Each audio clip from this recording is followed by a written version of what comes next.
Salut à tous les supporters de l'AS Monaco, j'espère que vous allez bien. Les autres, prenez place, il n'y a pas de problème. Hein. Voilà, on finit cette double confrontation contre le Paris Saint-Germain. Et je vais d'abord commencer par un grand merci à l'AS Monaco. Un grand merci à tous les joueurs, un grand merci à l'entraîneur, un grand merci aux supporters, un grand merci aux supporters d'autres clubs qui étaient avec nous, qui nous ont soutenus. Ça fait vraiment plaisir. Voilà, c'était 2 matchs de Ligue 1, mais c'était pas vraiment des matchs de Ligue 1. Parce que voilà, il y avait une préparation derrière pour le Paris Saint-Germain et il y a un renouveau à aller chercher pour nous. Donc, ces 2 matchs, comment dire, le premier a fait vraiment couler beaucoup d'encre, on en a parlé plusieurs fois. On n'a pas vraiment eu le temps d'étendre tout ça avec les poteaux du Paris Saint-Germain, Parisien 88, les débriefs d'Abou et Seiss Lucidity. Mais voilà, je pense qu'on va faire ça juste après, là, voilà. Attendez-vous à avoir quelques émissions où on va discuter entre nous, Monaco, PSG, afin de discuter. Si t'es pas content, tu viens pas. Mais malheureusement, ce beau match nous avait laissé sur quelque chose de bon pour le match retour. Et il commence comment le match retour? Il commence comme le match aller, c'est-à-dire d'un but à l'autre. Super. Alors ça commence avec Neymar, ensuite tête de Ben Yedder, ensuite je sais pas qui, ensuite c'est Gelson Martins qui est encore une fois dangereux. Voilà. Sauf que là, on voit quand même que le Paris Saint-Germain est arrivé avec d'autres intentions. Et voilà, comme je vous avais dit, eux, c'était un peu un test pour eux par rapport aux prochaines échéances en Ligue des Champions. Et comme je disais, eux, parfois, au match aller, ils étaient en 2-2-6. Ils avaient la dalle, ils voulaient attaquer. Et là, ça nous laissait vraiment des espaces pour développer avec nos joueurs qui vont très vite devant le but. Et ben, on a vu le résultat. Et en plus, on est la 2e meilleure attaque du championnat. Donc, ça, voilà, on les a vus. Ils ont quand même fait de gros efforts. Ils ont gommé toutes leurs lacunes défensives. Et beaucoup de joueurs ont fait le repli défensif, ce qui fait que c'était beaucoup plus difficile pour nous, ce qui fait qu'on a encore été privé plus de ballons qu'à l'aller, mais tout ça c'était prévu, Mais je voyais quand même l'AS Monaco concentré, et l'AS Monaco qui pouvait toujours se montrer dangereux. Toujours se montrer dangereux. D'ailleurs, j'avais prédit pour Kurzawa, désolé, je pense qu'il est à l'infirmerie, mais voilà, je vous avais dit, ne mettez pas Kurzawa à Gelson Martins, vous aussi, oh. Mais d'ailleurs, Kurzawa ne l'amenez pas en Ligue des Champions. Je sais pas encore ce que vous faites avec ce mec-là. Il vous a fait quoi, sérieux, pour que vous le gardiez? Et vous êtes en train de gueuler, ça gueule pour Cavani, on sait pas quoi en faire. Là, Kurzawa, il est là encore au PSG. Oh, vous avez des Ligues des Champions à jouer, regardez-vous, les gars. Bref, bon match, jusqu'à que Monsieur Le Texier commence à vouloir niquer toute l'ambiance de ces 2 beaux matchs. Il a voulu tout niquer, c'est-à-dire que, voilà, je sais qu'il y a certains supporters parisiens qui vont peut-être gueuler, mais j'en ai absolument rien à cirer. Le premier but parisien arrive alors qu'une faute n'est pas sifflée sur Keita Baldé. Il me semble même qu'il y a 2 joueurs qui font faute, il y a contact. Donc, elle n'est pas sifflée. Tu donnes à Kylian Mbappé, forcément, il est hors jeu. Non, il est pas hors jeu. Le Kylian, c'est qu'il est tellement rapide que tu crois qu'il est hors jeu, mais il est pas hors jeu. C'était 2 morts de... Bref, il court, il marque le but. C'est bien, ok, 1-0. Mais on se demande encore pourquoi la faute n'a pas été sifflée sur Keita Baldé. Parce que normalement, cette faute est sifflée. Ensuite, c'est un penalty où il n'y a même pas de contact. C'est-à-dire que si tu siffles un penalty pour ce qu'il y a eu entre Kurzawa et Glick, tu siffles forcément faute pour Keita Baldé, la putain de Monsieur Le Texier. Mais non, de toute façon, cette vidéo devait être interdite aux moins de 18 ans, je le rappelle. J'ai essayé de me calmer avant, mais là, c'est en train de remonter, je suis désolé. Voilà. Le Texier, il faut savoir une chose, c'est que il n'était pas censé faire ce match. Bizarrement, c'était Monsieur Bastien. Monsieur Bastien, oui, voilà, celui qui a eu beaucoup de problèmes avec les Marseillais, Monsieur Bastien.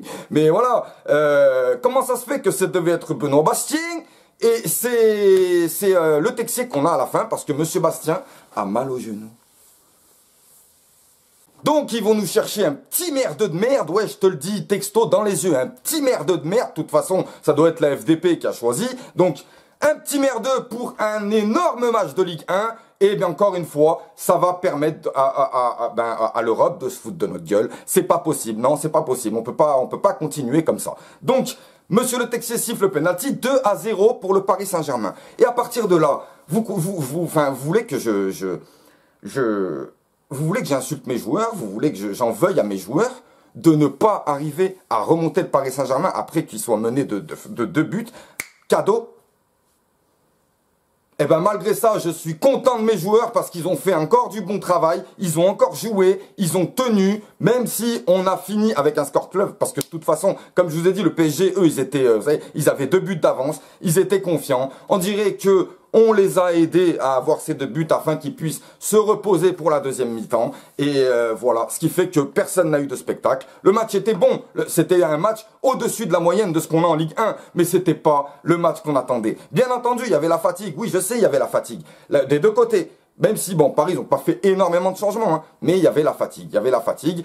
Maintenant, ces 2 matchs, on nous voyait tous avec 0 point, et ben on repart avec 1 point, c'est victoire. Je suis fier de mes joueurs, je suis fier de ce 3-3 au parc. On a mis 3 buts au Paris Saint-Germain et on s'est régalé dans les 2 camps. Les Parisiens, par contre, ça va pas trop vous aider parce que ben à la base, contre vous, je le dis, hein, il y a personne qui fait le poids. Vous défoncez tout le monde. Vous avez tout pris tout le monde en 1 contre 1. Vous lui avez cassé les dents. Votre problème, c'est les confrontations aller-retour. Parce que Barcelone, vous leur avez cassé les dents. Il y a eu des problèmes après. Manchester, vous leur avez cassé les dents. Il y a eu des problèmes après. Real Madrid, je crois que vous leur avez déjà cassé les dents sur 2 matchs. Enfin, il me semble. Je sais plus. Mais voilà, tout le problème, c'était ça. Et là, vous aviez 2 belles confrontations à jouer. Mais vous direz merci à Monsieur Le Texier de ne pas nous avoir laissé jouer, de ne pas nous laisser avoir, de ne pas nous laisser avoir espéré à faire quelque chose. On vous l'a donné pour que vous vous reposiez. J'espère que ce sera plutôt bénéfique pour vous le repos que d'apprendre un peu plus lors d'un match.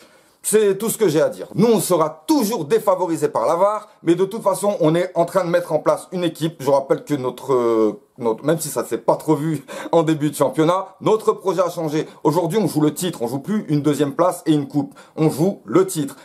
Petrov veut le titre et veut aller en Ligue des Champions. Donc voilà. Et aujourd'hui, j'ai pu voir une équipe de Monaco capable de regarder le Paris Saint-Germain dans les yeux lors d'une confrontation. Et c'est ce qu'on a besoin lors d'une finale de Coupe de France où voilà, il faut qu'on ait une équipe capable de battre le Paris Saint-Germain. Et on l'a vu, cette équipe, elle est en train de prendre forme et je pense que d'ici 1 an ou 2, on pourra vraiment espérer vraiment arriver à avoir des victoires dans tous les matchs. Sinon, il y a AZ Story qui a encore sorti une vidéo pour dire que l'AS Monaco, parce qu'en fait, lui, il fait des rimes. Enfin, il y en a, il m'a dit, ouais, non, mais en fait, c'est pour que ça rime. Rocher, Suchard, favorisé par la VAR. Oh, mais on est où? On fait du rap ou quoi? AZ Story, je sais en plus que t'es bon. Moi, j'aime bien ces chansons, il n'y a pas de problème. Mais je sais en plus que tu t'y connais un petit peu en humour. Et tu sais que c'est avec la vérité qu'on fait rire AZ. Tu comprends? Mais non, toi, tu choisis des sujets que tu maîtrises pas et ça pose problème.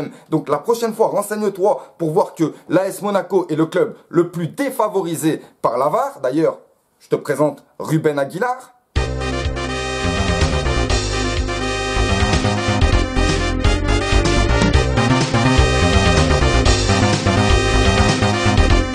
Voilà, Ruben Aguilar, il a pété la VAR tellement il en a marre. Ça te va comme ça? Mais ça, tu vois, c'est réel, c'est vrai. Voilà, tu sais, tu peux faire de la rime comme ça. Mais rimer sur quelque chose qui n'a absolument rien à voir, non, AZ, non. Alors, maintenant, t'es là, la noix de Monaco, oh, ma gueule, you know.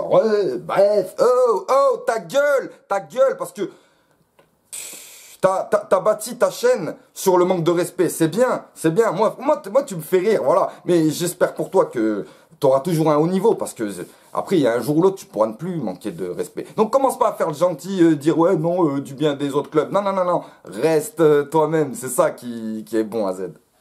Sur ce, je redis encore un grand merci à tous les supporters et tous les amoureux du football qui sont venus nous féliciter pour ces 2 rencontres. Hein. On a essayé de relever le niveau de la Ligue 1 avant que Monsieur Le Texier le plonge dans le purin. Donc voilà, pour nous, ça laisse que du bon. On a vraiment, nous on va garder le premier match comme référence, forcément, voilà, parce que ce match-là, on va le chercher vraiment, voilà, il n'y avait pas les organismes fatigués, il n'y avait pas tout ça, et moi, cette équipe m'a beaucoup plu, et si on aligne une équipe comme ça, et avec un état d'esprit comme ça, contre toutes les équipes, il y a vraiment moyen d'aller très loin pour nous, franchement. Voilà, c'est pour ça que j'expliquais que c'était une défaite pour le Paris Saint-Germain et une victoire pour nous. Nous, on gagne 1 point, le Paris Saint-Germain perd 2 points, donc bon... Voilà, on va pas rester là-dessus. Maintenant, c'est reparti. Le PSG, c'est fini. Je pense qu'on les retrouvera plus en Ligue 1 en tout cas. Peut-être en Coupe de France, qui sait. Mais en tout cas, voilà, cette double confrontation est terminée. Prochaine rencontre, nous, c'est contre Saint-Privé, donc en Coupe de France. Alors, je vous ferai un petit topo de ce petit village contre qui on va jouer. Et puis, je vous dis à très vite.